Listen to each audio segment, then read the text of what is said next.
federal government is reportedly contemplating an extension of the timeline for its conditional duty-free food importation policy ahead of the initial deadline.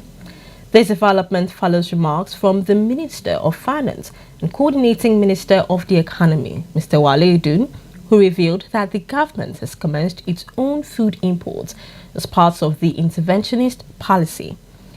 In a WhatsApp exchange with The Guardian through a third party last week, Mr. Edun stated that the government has started its own imports while allowing others to participate in a carefully managed process.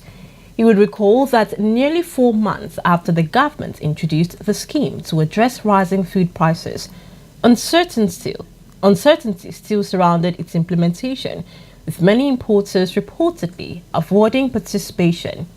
Although a directive was issued to Nigeria Customs Service to commence operations on the 14th of August, there is little evidence that the zero import duty on essential food items has been effectively enacted, aside from the recent comments from the Finance Ministry. Speaking of finance, Minister of Finance and Coordinating Minister of the Economy, Mr. Wale Edun, officially welcomed Dr. Doris Nkirutka Uzoka-Anit to the Federal Ministry of Finance in Abuja. The event was attended by senior ministry officials led by Permanent Secretary Mrs. Lydia Shehu, along with other key stakeholders, including Chairman of the Federal Inland Revenue Service, Dr. Zak Adedeji.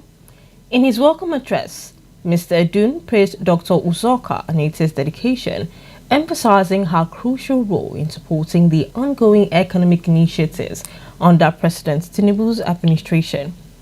Reflecting on recent reform milestones, such as establishing a market-based foreign exchange rate and market-driven pricing for petroleum products, Mr. Edun expressed confidence in Dr. Uzoka-Anit's contribution towards achieving the administration's policies goals. He encouraged her to approach her role with creativity and resilience. Dr. Uzoka-Anit, in response, expressed gratitude to President Tinubu for the opportunity to serve and pledged her commitment to advancing the President's economic mandate. She also expressed readiness to work closely with Mr. Edun, whom she shares a history of collaboration. Earlier, Permanent Secretary Mrs. Lydia Shehu affirmed the ministry's dedication to creating a conducive environment for implementation of the federal government's policies, aligning with the renewed hope agenda led by President Tinubu. Dr. Uzoka-Anit was appointed by President Bola Tinubu following a cabinet reshuffle.